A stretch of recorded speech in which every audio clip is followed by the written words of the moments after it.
Ever since I committed my life to being a gentleman, I've noticed a lot of women aren't really happy with the behaviour of men in relationships. For example, I had a colleague who had recently broken up with her boyfriend told me that she was done with men, and that she wouldn't even entertain the idea of having a boyfriend until men start appreciating her for her mind and stop looking at her like she's just another sexual object they want to get into bed, which I took to mean that she was single and maybe I could get her into bed.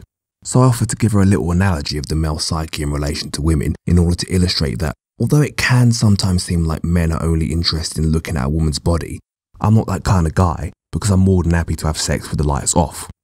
Like a gentleman. Anyway, it's a literary based analogy, and I've always been a fan of analogies because they have the effect of making very simple ideas sound more profound, and if you use them while speaking slowly in a Kenyan accent, you can trick people into thinking you're wise. So if you're familiar with John Steinbeck's Of Mice and Men, you'll know the two main characters, George and Lennie. George is smart, he works hard, he always plans ahead and has the best of intentions. Lennie, on the other hand, well, he always has good intentions, but let's just say he's not the brightest glow stick in the gay club. Lennie's big and powerful and has a love for touching, soft things, but he's been with George for so long that they're essentially a package deal. If you want George, you gotta take Lennie.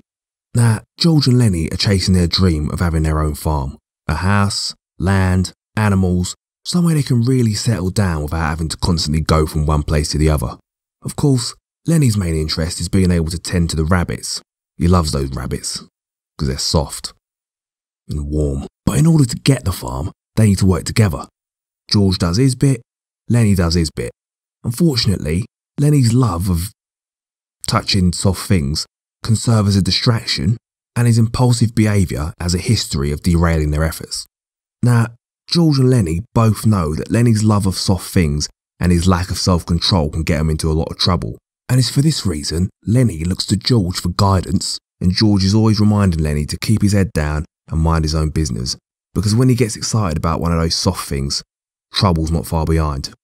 So it's at this point the analogy falls apart, given that George's eventual solution isn't really practical or realistic in real life.